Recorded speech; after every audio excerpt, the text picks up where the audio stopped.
तो अमेरिका का liberation day Bharat के लिए वाकई किस दिन में तब्दील होगा, शायद हर किसी को इंतजार है। अमेरिका का मुक्ति दिवस भारत के आर्थिक गुलामी की शुरुआत होगी।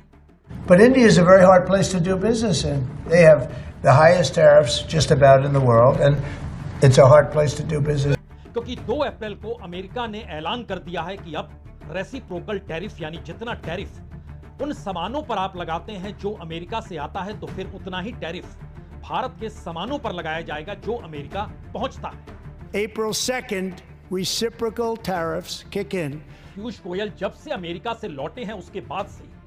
एक बात उनको समझ में आ चुकी है कि अमेरिका के साथ खड़े होना है तो अपने एक्सपोर्ट को बढ़ाना होगा, और अमेरिका के एक्सपोर्ट को यानी उसके द्वारा जो माल भारत भेजा जा रहा है वो इतनी बड़ी तादाद में भारत को अगर उसको आयात करना है यानी अपने देश में लेकर आना है, तो फिर यहां पर एक्सपोर्ट की दिशा में बढ़ना होगा। शायद लिबरेशन डे पूरी दुनिया में हाहाकार मचाएगा या भारत की इकोनॉमी उसको संभाल पाने की स्थिति में कुछ नए सवाल भारत के सामने 2 अप्रैल से खड़े हो जाएंगे। पहला सवाल भारत की बैंकिंग व्यवस्था का है कि बाजार में भारत के बैंकों की किताब लाल स्याही से रंगी हुई है, क्योंकि एनपीए जो माफ किया गया वो तकरीबन 16.5 लाख करोड़ का है। इसके लिए एक बड़ा कदम प्याज को लेकर जो 20% एक्सपोर्ट ड्यूटी लगती थी, कल रात से उसको हटा ली गई। ये जानते समझते हुए कि आने वाले वक्त में जो प्याज पर टैरिफ दुनिया के बाजार में लगेगी, जो भारत एक्सपोर्ट प्याज करता है, कम से कम वो टैरिफ अगर बढ़ेगा तो यहां पर अपने खाते को कम कर दिया जाए। लेकिन मसला इतना आसान भारत के लिए है नहीं, क्योंकि भारत की इकोनॉमी में सबसे बड़ा योगदान उस कॉर्पोरेट सेक्टर का है जो कॉर्पोरेट सेक्टर का पूरा ताना बाना शेयर बाजार के हिसाब से चलता है, और शेयर बाजार का ताना बाना एफआईआईज के जरिए चलता है। और तो 2 क्षेत्र खास तौर से, एक शेयर बाजार और दूसरा बैंक, इन दोनों पर असर जो 2 अप्रैल के बाद से पड़ेगा, शायद वो मैसेज भारत की उस इकोनॉमी का होगा जो इकोनॉमी 91 से यानी पीवी नरसिम्हा राव के बाद से जिस इकोनॉमिक रिफॉर्म के रास्ते चल पड़ी, वह पूरी फिलॉसफी अगर अमेरिका चेंज करने की दिशा में अंतर्राष्ट्रीय तौर पर बढ़ चुका है, तो उसमें भारत की क्या बिसात होगी। यानी जो बीते 91 के बाद से, यानी सोचिए 36 साल हो गए, 36 साल के इकोनॉमिक रिफॉर्म के बाद नए चैलेंजेस आ रहे हैं सामने, और शायद इसीलिए इस नए चैलेंजेस को लेकर एक बार फिर भारत की इकोनॉमी किस रास्ते जाएगी और अपनी इकोनॉमी को संभालने के लिए जो रास्ते टटोले जा रहे हैं, हम उस पन्ने को खोलें उससे पहले हमें लगता है अमेरिकी राष्ट्रपति ने जो कहा 2 अप्रैल लिबरेशन डे है, सुन लीजिए। If India, as an example, has been very bad to us on tariffs, they charge 100%, 200%. इंतजार शेयर बाजार को है, इंतजार बैंकिंग प्रणाली को है, और इन सब के बीच भारत के मैन्युफैक्चरिंग सेक्टर को लेकर जो ख्वाब संजोए गए, जो पॉलिसी बनाई गई, और उन पॉलिसी के तहत यह मानकर चला गया कि स्थिति पटरी पर आ जाएगी, लेकिन कुछ भी नहीं आया। क्यों? क्योंकि मैन्युफैक्चरिंग सेक्टर में जितना पैसा झोंका जाना चाहिए था, उसका सिर्फ 8% पैसा ही दिया गया। 23 बिलियन का एक कार्यक्रम बनाया गया था मैन्युफैक्चरिंग सेक्टर को रिवाइव करने के लिए,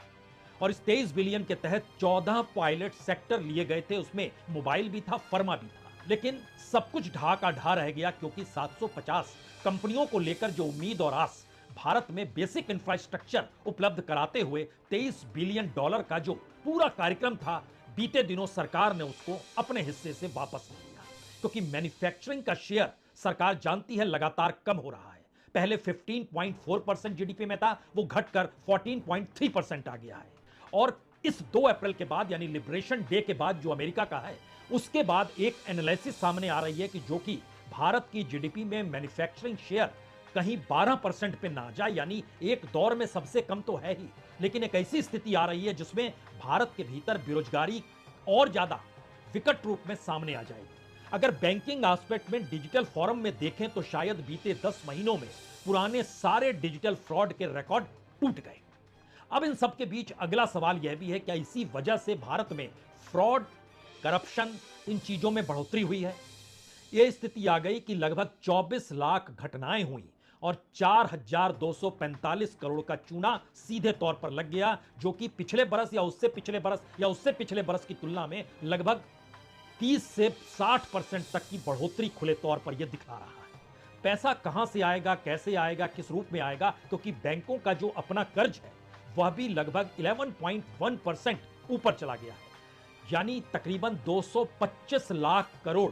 जो बैंकों का कर्ज है वो वहां तक पहुंच चुका है, क्योंकि बैंकों में जमा राशि भी हालांकि कह रही है सरकार 10.2% बढ़ी है, लेकिन कर्ज बढ़ गया 11.1%, तो फिर नेगेटिव स्थिति रही, क्योंकि सरकार कहती है 181 लाख करोड़ रुपए बैंकों में जमा हुए, सरकार कहती है बैंकों का कर्ज 225 लाख करोड़ पार कर गया। इसलिए हमने शुरू में आपसे कहा कि जब से commerce minister Piyush Goyal America से लौटे हैं, देश के हर हिस्से में हर दिन वो जाते हैं और भाषण देते हैं और बताते हैं कि आपको एक्सपोर्ट की दिशा में कैसे बढ़ना है। redefine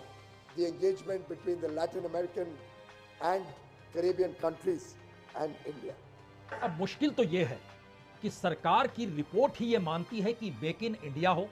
डिजिटल इंडिया हो, इन्वेस्टमेंट का जो फ्लो हो, स्टार्टअप का जो इकोसिस्टम हो, आईटी सेक्टर को लेकर जो उपलब्धियां थी, तमाम जगहों पर बड़ी नेगेटिव स्थिति इस दौर में बन रही है। और नेगेटिव स्थिति का मतलब बहुत साफ है कि जो ग्रोथ रेट थी वह ऊपर जा नहीं पा रही है। और यहां पर भारत की अंदरूनी अर्थव्यवस्था को लेकर सरकार के पास कोई कार्यक्रम बचा नहीं है, सिवाय इसके कि लाभार्थियों की तादाद अलग अलग क्षेत्रों में कैसे डेवलप की जाए, डायरेक्ट बैंक ट्रांसफर कैसे बढ़ाया जाए, जो भी वेलफेयर योजना है उसका पॉलिटिकल लाभ कैसे लिया जा सके, और इन सब के बीच बैंकों पर नए बोझ कैसे डाले जा सके। तो देश के पीएसयू सोचने लगे, एक बड़ी कंपनी डूबे तो दूसरे को बचाइए। कभी एसबीआई ने अपने पैसे डुबाए, कभी एलआईसी ने डुबाए, और इन सब के साथ वो कॉर्पोरेट मित्रों की पूरी जो कतार है जो इस देश में इंफ्रास्ट्रक्चर पर काम कर रही है, जो ऐलान बजट में किया गया उसके मुताबिक। लेकिन काम क्या हो रहा है और पैसा भारत के खजाने में कॉर्पोरेट के जरिए कितना आ रहा है, इसका आंकड़ा पिछले सालों की तुलना में, और पिछले साल का मतलब कमोवेश 2014 के बाद 2019 तक, और 2019 से 2024 तक, और 2025 साल, इन 3 हिस्सों में अगर बांटेंगे तो जो 100 रुपए में से 52 रुपया 2014 से 19 तक आता था कॉर्पोरेट का सरकार के खजाने में, वह 52 रुपए से घटकर 32 रुपए हो गया 2019 से 2024। सवाल नहीं है, यह मौजूदा वक्त की इकोनॉमी का वो हिस्सा है जिसका असर आपको दिखाई तो देगा 2025 के भीतर ही, लेकिन साल खत्म होते होते दीपावली तक आते आते स्थितियां और साफ होंगी, क्योंकि 6 महीने जब एक्सपोर्ट इंपोर्ट के बीते होंगे तब इस देश की असल तस्वीर सामने होगी। उसके बाद का रास्ता, सिवाय इसके कि भारत के प्रधानमंत्री भारत के बाजार को दिखाकर अभी तक जो अंतर्राष्ट्रीय तौर पर आर्थिक संबंध बनाते रहे, उसमें अगर सेंध लग गई और भारत बाजार में इसलिए तब्दील नहीं होगा क्योंकि लोगों की जेब में पैसा नहीं होगा और कॉर्पोरेट किसी प्रोडक्ट को बनाकर एक्सपोर्ट करने की स्थिति में नहीं होगा, तो फिर कॉमर्स मिनिस्टर जो घूम रहे हैं और गुड़ घी से लेकर एमएसएमई और आईटी सेक्टर तक को बता रहे हैं आप एक्सपोर्ट तो कीजिए, हम पीछे खड़े हैं,